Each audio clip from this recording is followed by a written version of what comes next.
This was founded in the 9th century by the Vikings. Foreign merchants arrived in the 16th century and set up trading posts. Today it's home to one of the largest fisheries in Iceland. The oldest house in Iceland is here, built in 1734, and is the country's largest concentration of old timber-framed houses. Well, this morning we're in Isafjordur, and we are docked again, and the clouds are in again, and it appears that we have to walk all the way down there and around there to get to the buses, because there's a fence here. But I think we go right through there. Sorry, around 40 to 55 Fahrenheit today. You can tell conditions. So we can be quite warm here. But of course we can have extreme. In the winter we get snow up to that comes up to your shins, so shin deep snow. The town the size of Isafjordur, so 2,700 to 2,800, a typical Icelandic sized town. So most of the people actually don't live in. Most of the houses you see here aren't actually lived in. This was a fishing village. Between the months of October to May, no one lives in the houses further into the fjords, and that's because of the 1910 avalanche that nearly wiped out the entire town back in October 1910. It killed 19 people, which may not seem like much, but 19 out of 100 to 150 people is quite a large percentage. And I cannot emphasize this enough. They are Icelandic horses, not ponies, not foal, Icelandic horses. They are that short because that's what they've been like for generations to come. And they're so thoroughbred that any horse that leaves Iceland is never allowed to return. And that's going to stop them from contracting any horrible diseases of sort that might wipe out the population. Of course, on a lazy Saturday morning / afternoon, all the boats are parked here so the park fishermen can have a bit of a rest.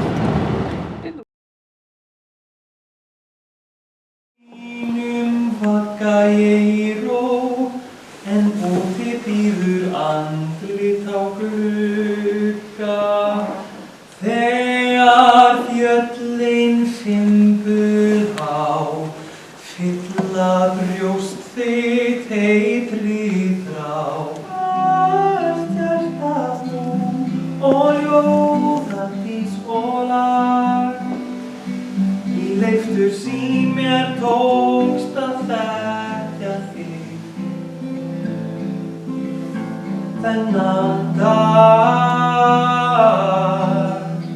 og gæfan tók að gæla upp við mig.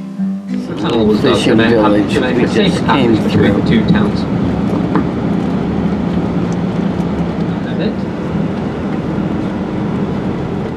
Be wondering why we have a lighthouse, given the ships have all these fancy tech like GPS, radar, etc.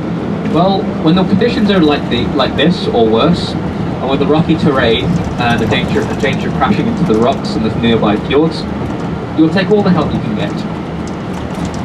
3-mile tunnel to avoid road and mudslides and rock slides.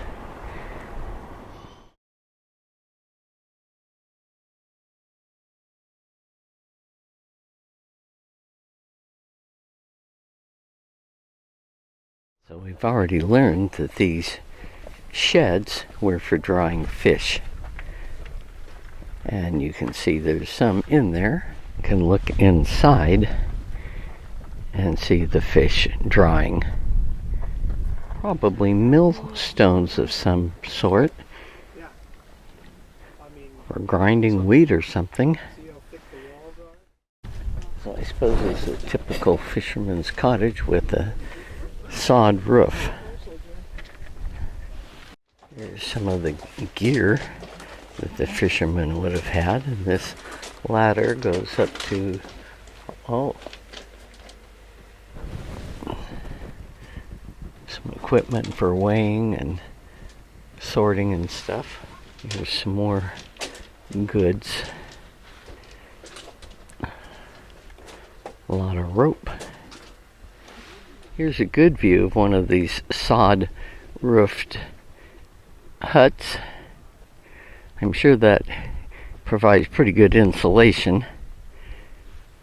The blackbirds down here are the eider ducks. It gives the very soft down.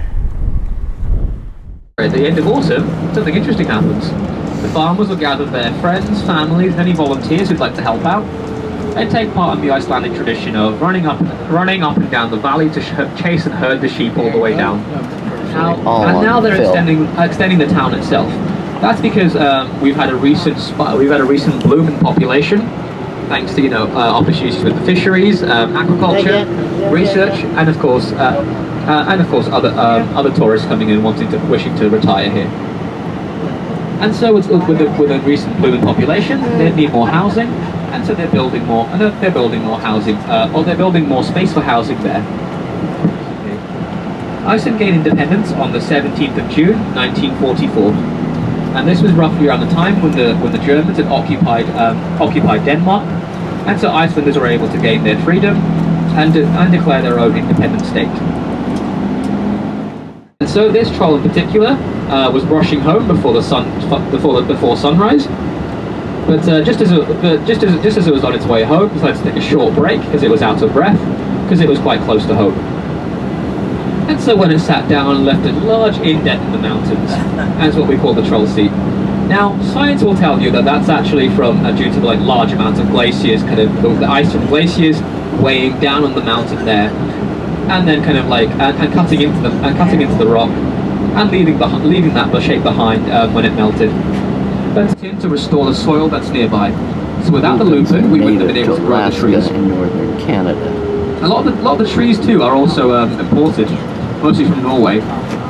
The shorter trees that you see, they are Icelandic. They are native to Iceland. The taller fir trees, they've been imported all the way from Norway. On the left-hand side, we have a golf course, which most of the year is, of course, covered by shin-deep snow. But now that it's summer, the snow has melted. The locals and tourists alike can enjoy some recreational golf. Well, maybe we have lupin and milkweed. Look at the lupin up there.